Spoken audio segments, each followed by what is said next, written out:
Okay, kahapon po ay ang part 2. Ngayon ay ang point number 3 sa loyalty series na ito sa Matthew chapter 6. Loyalty is contrary to vulgar things and what we say of ourselves. Ano po? Bakit po? May mga bagay na sinasabi tayo at sinasabi natin sa ating sarili.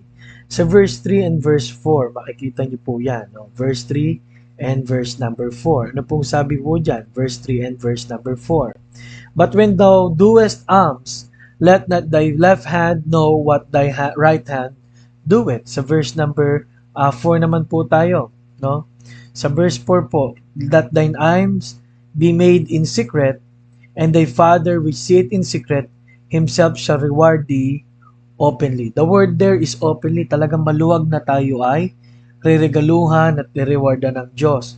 Ano po? Kaya mga minamahal, may mga bagay po na delikado pagka ano pala ako ay marami akong parang gustong sabihin, patunayan, marami akong gustong ipaliwanag para ma-prove lang, o kaya naman marami akong gustong ipakita kahit mga plans ko o kahit yung mga nasa sa isip ko para showcase yung what I am, what I want to be, and sino tong kausap nyo, what I am as a person. No? Kaya, hindi po ito loyalty sa anak ng Diyos. Ano po?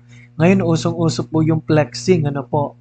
At usong-uso yung tayo ay nakakakita ng mga tao na lahat na lang, pera, kotse, kumain dito, mano doon. May danger po pala yan. Ano?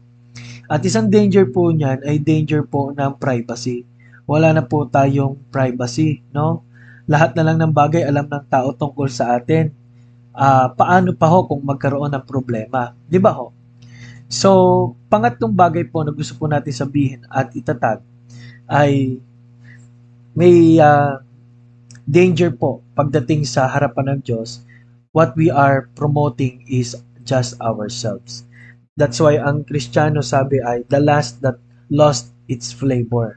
Is paminsan ngayon, nagkakaaway-away mga Kristiyano, no? Dahil ang promotion ay ang ating mga sarili, no? Hindi tayo marunong mag-submit kasi ang promotion natin ay ang ating sarili. Hindi natin kayang maghintay kasi ang promotion natin ay ating sarili. Amen. Maraming salamat po at ito po ang ating pag-aaral sa araw na ito.